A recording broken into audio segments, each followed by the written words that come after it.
وہ اس کے بار بار لٹکوں ہٹانے پہ جلاتے ہوئے بولی تو یہ مان لے. اب کی بار اس کے کندھے پہ ہاتھ جماتے ہوئے اپنی طرف جھکایا تو اس کا رنگ لٹھے کی مانند سفید پڑا. شادی اگرچہ انتقاماً ہو رہی ہے لیکن مجھے فی الحال آپ کے رخسار کو چھوٹی اس لت سے شدید حسد محسوس ہو رہا ہے. اس کا نہ چاہتے کے باوجود بھی اس نے اس کے بکھرے بال سمیٹتے ہوئے پاس پڑے کیچر میں لپیٹے تو اس سارے عرصے میں وہ دم سادے اس کے نزدیک اس کی دھڑکنوں کا ساتھ محسوس کر رہی تھی. اچھی لگ رہی ہے. یوں میرے لیے خود کو سجانے کے لیے مگن سی. اپنے 16 سنگار مکمل کیجیے گا. ہو سکتا ہے کہ میرا انتقام یہ مائل دل محبت کے لیے آمادہ ہو جائے کہ اسے محبت اور انتقام کے جال میں الجھاتا وہ اس کے چہرے پر پھونک مارتا. اپنی جگہ سے اٹھا تو عائشہ نے نگاہوں سے اس کی پشت کو دیکھا. لیکن یہ کہاں کا انتقام ہوا؟ آپ کو مسئلہ لالا سے ہے تو ان سے بدلا لیں. عورتیں کیا آپ سب مردوں کے بدلے کے لیے اس دنیا میں آئی ہیں؟ اس کی بات اسے تیر کی مانند کھوبی تھی. عورت کس لیے اس دنیا میں آئی ہے اس کا جواب ابھی نہیں دوں گا. ابھی دینے لگا تو قیامت برپا ہو جائے گی. لیکن میں جواب ضرور دوں گا. وہ پلٹتے ہوئے سنجیدگی سے بولتا ہوا رکا تو اس کے اس قدر الٹے جواب پر عائشہ کی نگاہوں میں شاکی پن سا آیا. اور جہاں تک بات ہے آپ کے لالا سے انتقام لینے کی تو اسی سے انتقام لینا ہوں نا. اس کی لاڈلی بہن کو اس کی نگاہوں کے سامنے پورے حق کے ساتھ اپنا نام کروا کے اس کی بات کا مکمل جواب دیتا. وہ اس کے چہرے کے اڑتے رنگوں کو نگاہوں میں اتارتا ہوا دروازے کی جانب بڑھا جبکہ وہ وہی گم سی بیٹھی آنے والے وقت کے بارے میں سوچتی گئی. تفکرات کا شکار ہوتی جا رہی تھی. سین چینج. ڈاکٹرز بہت مستعدی کے ساتھ اپنا کام کر رہے تھے جبکہ متفکر نگاہیں ساتھ ساتھ پیشنٹ کے چہرے پر بھی جا رہی تھی جس کا آدھا چہرہ جلا ہوا تھا. ڈاکٹرز کی نگاہوں میں تفکر اس شخص کی جان کے لیے نہیں تھا بلکہ یہ تفکر ان ڈاکٹرز کو اپنی جان بچانے کے لیے چھایا ہوا تھا کیونکہ ان کے پاس اپنی سرجری کرانے کے لیے جو شخص آیا ہوا تھا وہ کہنے کو تو انسان تھا لیکن اس کی خصلت جانوروں سے بھی بدتر تھی. جس نے زخمی حالت میں ہاسپٹل پہنچنے والے اپنے دونوں ساتھیوں کو وہی ڈاکٹرز کے سامنے موت کی کھاٹ اٹھانے کے بعد ان سے اپنے چہرے کی سرجری کرنے کو کہا جس میں اس کے چہرے کی ایک سائڈ بہت برے طریقے سے جلی محسوس ہوئی. وہ ہرگز اس شخص کی بات نہ مانتے جو وہ شخص ایک غیر ملکی تنظیم کا فرد نہ ہوتا. اس لیے اب وہ سب بہت چابک دستی کے ساتھ اس شخص کی سرجری کر رہے تھے جو بظاہر دنیا کے لیے کامیاب بزنس مین تھا لیکن اندرون خانہ وہ بہت بڑا اسمگلر تھا. وہ بلال ڈونالبانی تھا جس نے اپنے ساتھیوں کو قتل کرنے کے بعد اب ایک نئے روپ کے ساتھ حسن خانزادہ سے بدلہ لینے کے لیے ٹھانی تھی. اور کون جانے کہ اب کی بات اس کے وار کس قدر کاری ٹھہرنے والے تھے. سین چینج. گاڑی بہت تیزی کے ساتھ اپنی منزل کی طرف رواں دوا تھی جبکہ اس گاڑی کے پیچھے ایک گاڑی گارڈز کی بھی اسی اسپیڈ سے چل رہی تھی. وہ بہت توجہ کے ساتھ ڈرائیونگ کر رہا تھا جب ڈیش بورڈ پہ پڑا اس کا موبائل گنگنا اٹھا. اس نے اچک کے دیکھا تو جیل پلٹ کمینے کا نمبر جگمگا رہا تھا. اس نے کال کٹ کر کے واپس موبائل الٹا کر کے ڈیش بورڈ پر ڈال دیا تو اس کی حرکات کا باریک بینی سے جائزہ لیتی نورے نے بغور اس کے جانب دیکھا. یہ جیل پلٹ کمینہ کون ہے؟ اس نے پہلے بھی اس نام کو اس کے موبائل کی اسکرین پہ دیکھا تھا اس لیے وہ فوراً مشکوک ہوئی تھی. آپ کا بھائی. احتیاط سے موڑ کاٹتے ہوئے وہ سنجیدگی سے بولا تو نورے نے افسوس سے اسے دیکھا. مجھے تو افسوس ہوتا ہے کہ لالا نے آپ جیسے شخص کے ساتھ دوستی میں اتنے سال ضائع کیے ہیں جو موقع کا فائدہ اٹھا کے یوں اب ان کی جان کا دشمن بن بیٹھا ہے. اسے اپنے بھائی کے لیے اس کے کئی الفاظ نے شدید رنج پہنچایا تھا. تبھی وہ متاثر لہجے میں بولتی چلی گئی جبکہ اس کی اس تقریر پہ حماد نے گردن گھما کے اس کی جانب دیکھا جو خلاف معمول اور عادت اس وقت ایسی گرین کلر کی فراک دیپٹن کیے گنہرے بالوں کو پشت پہ بکھرائے کمال لگ رہی تھی. عادت سچ بولنے پہ تو 14 نکات سننے کو ملتے ہیں. اب وہ بڑبڑاتے ہوئے سر جھٹکتا واپس ڈرائیونگ کی طرف متوجہ ہو گیا، جبکہ اس بے نیاز انداز پہ نورے چڑ اٹھی. پاگل ہوں میں جو اتنی لمبی تقریر کی اور تم نے جواب دینا بھی گوارا نہ سمجھا. اس کی بے تنائی پہ وہ لاشعوری طور پہ جھلس اٹھی تھی، جبکہ اس کے الفاظ پہ امان نے متعجب انداز میں اس کی جانب دیکھا. اب اتنی فضول تقریر جس میں سوال جواب خود کر کے لیے گئے ہیں، اس کے جواب میں تالیاں ہی بجتی ہیں جو میں ابھی بجا نہیں سکتا. ہاتھ مصروف ہے میرے. اس کی سادگی سے کہنے پہ اس کے سر پہ لگی تلووں پہ جا بجھی. تو اس کے تل ملاتے ہوئے اسے کچھ کہنا چاہا، جب اس نے فوراً اس کی بات کرتا کی. مسز خانزادہ، میری اٹینشن ڈائیورٹ نہیں کریں ورنہ میک اپ خراب ہو جائے گا. اور ریممبر ڈیٹ، میرے محبوبانہ ہتھیار آپ کے ہتھیاروں سے زیادہ اثر رکھتے ہیں. وہ اس کے چہرے پر گہری نگاہیں گاڑتا زمانی انداز میں بولا تو نورے نے لاشعوری طور پہ اپنے کندھوں پہ پڑی کریم کلر کی چادر اپنے سینے پہ پھیلائی، جسے دیکھ کے وہ بے ساختہ ہنس دیا.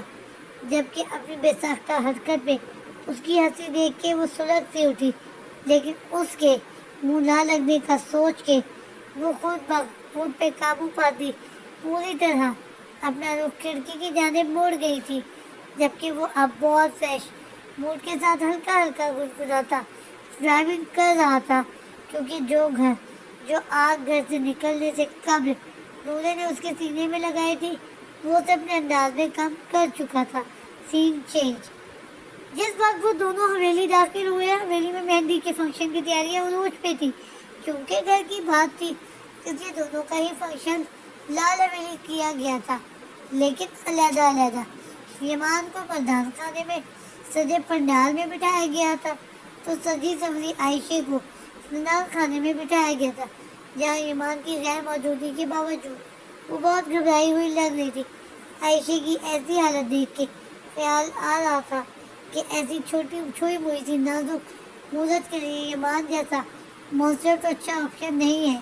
عائشہ کا گھبرایا ہوا منمونا سا روپ دیکھتی ایمان کو منجلی ممانی گویا ہوئی تو سب کھلکھلا اٹھے، جبکہ عائشہ جیپ گئی تھی. ممانی ڈونٹ وری، جب مونسٹر بھلے بڑھ جائے تو پھر خود بخود انہیں ڈیل کرنے کے طریقے آ جاتے. عائشہ کے پاس بیٹھی نورے بہت شگفتگی سے انہیں جواب دینے لگی تو اس کے الفاظ پہ ایک اور ہاسی مچ گئی. بالکل اس بات کا کھلا ثبوت تو اپنے نورے اور حماس کی جوڑی ہے. فرینا اس کا پسٹل والا واقعہ یاد کرتی مزے سے بولی تو ایک فرمائشی کہکا ابل پڑا. ارے ہاں، اس جوڑی سے یاد ہے، نورے تمہارا میاں تو پورے خاندان میں سب سے اچھا قسم کا پیس تھا. تم نے اسے کیسے قابو کیا ہے؟ اس کی کچھ ٹپس اپنی نند پلس بھابھی کو بھی دے دینا. مانی کھلے ڈلے انداز میں گویا ہو تو اب کی بار وہ جیپ گئی، جبکہ نورے کے پاس بیٹھنے پہ اب کی عائشہ بھی تھوڑا ریلیکس فیل کر رہی تھی. بالکل نورے، بتاؤ عائشہ کو تم اپنے اچھے شوہر کو مغلے جذبات کے روپ میں کیسے قابو کرتی ہو؟ چھوٹی ممانی نے اس کو شرارت کو طویل بخشی تو اس کے پورے وجود میں سنسنی سی دوڑ گئی، جبکہ یہ نہ جانے کس لفظ کے احساس سے چہرہ دہک اٹھا. ممانی، مجھ سے پوچھ لیں جو مجھ سے بیتنا ہے، ان کو بتانے میں پرابلم ہوگی. حماس، جو کہ عائشہ سے ملنے آیا تھا، خواتین کے نرغے میں بہن اور بیوی کو پھنسا دیکھ کے وہ اپنے مخصوص بلنٹ انداز میں بولتا محفل کو زعفران سا بنا گیا تھا.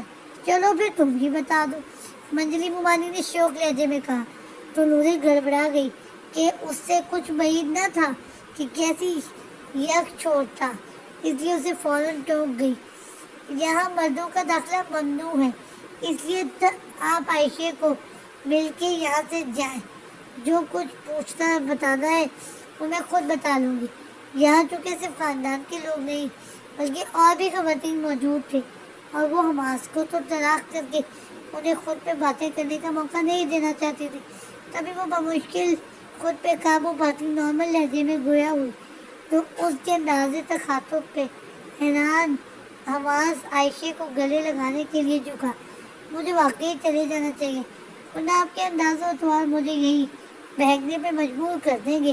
اس کے انداز تخاطب کو نشانہ بناتا وہ اس کو سلگاتا گیا لیکن وہ کوئی رد عمل دیے بغیر بیٹھی رہی جبکہ اب وہ عائشہ کو سینے سے لگایا اس پر سے پیسے وار رہا تھا. بالکل پریشان نہیں ہونا لالا کی جان ہے. اگر آغا جان اور بابا سرکار مجبور نہ کرتے تو میں یہ سب نہ ہونے دیتا لیکن اگر اس نے آپ کو ہرٹ کرنے کی کوشش کی تو اس میں اسے اس کا ہرجانہ ادا کرنا پڑے گا. وہ اس کے بہتے آنسوؤں کو صاف کرتا سرگوشی نما انداز میں تسلی سے نوازنے لگا جبکہ اپنے بھائی کے لفظوں کو سن کے وہ شدتوں سے روٹی اس کے گلے سے لگ گئی. سین چینج. مجھے اپنی کزن اور تیری بہن کو مہندی لگانی ہے. تیل سے چپڑے سر اور مہندی سے سنے گالوں. مہندی گالوں پہ تو نہیں میرا کہہ رہے کہ مسپرنٹنگ ہے تو ٹائپنگ مسٹیک ہوگی یہاں پہ اپٹر لگتا ہے. تو خیر چلے جو بھی ہے ہم تو اپنا پڑھیں. اس نے بظاہر سر تاثرات لیے کھڑے حماس کو مخاطب کیا جو اس سے 2 قدم کے فاصلے پہ پڑے صوفے پہ بیٹھا تھا. جیسی تیری شکل بنی ہے نا اس وقت تو اس کے ساتھ تجھے تیری بہن نے نہیں پہچاننا اور تو میری بہن کے پاس جانے کی بات کر رہا ہے جو پہلے ہی تیری شکل دیکھ کے ڈر جاتی ہے.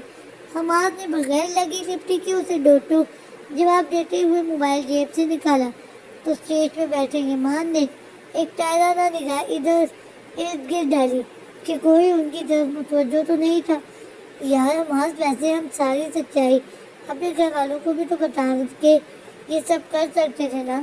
ایمان نے ٹیشو سے ماتھے پہ نچڑتے تیل کو صاف کرتے ہوئے کہا تو حماس نے کھا جانے والی نگاہوں سے اسے گھورا. اب مجھے پتا چلا کہ میری بیوی اتنی کم عقل کیوں ہے. اس نے دانت پیستے ہوئے کہا تو ایمان نے تیل سے لٹڑا ٹیشو اس کی جانب پھینکا. اس وقت ان دونوں کے چہرے کے تاثرات ایسے ہی تھے کہ دور سے دیکھنے والا یہی جانچتا کہ دونوں میں طرف کلامی ہو رہی ہے. ہم کسی کے کمرے کو بک کر سکتے ہیں تو کوئی ہمارے گھروں کو نہیں کر سکتا. کوئی ہمارے ملازمین کو نہیں خرید سکتا. اور ویسے بھی عورتوں کو اپنی جگہوں میں نہیں گھسیٹا کرتے ایمان خان زادہ. اور یہ ایک جنگ ہے جسے ہمیں چاروں ناچار اپنی فیملی کو دکھ دیتے ہوئے خود ہی جیتنا ہے.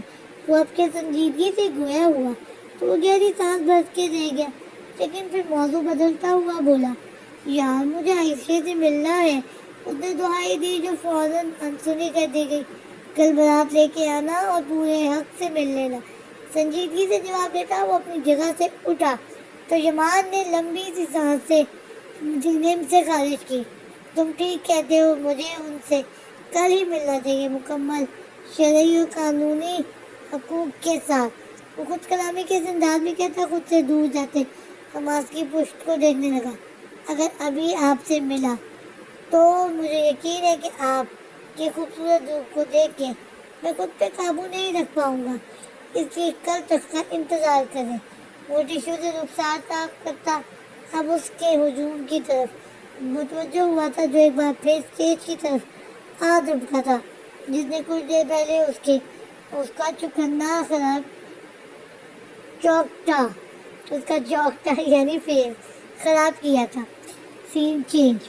اگلے دن کا سورج بہت سی خوشیوں اور بہت سے رنگ لیے نمودار ہوا تو لال حویلی اور بڑی حویلی میں گہما گہمی بھی جاگ اٹھی.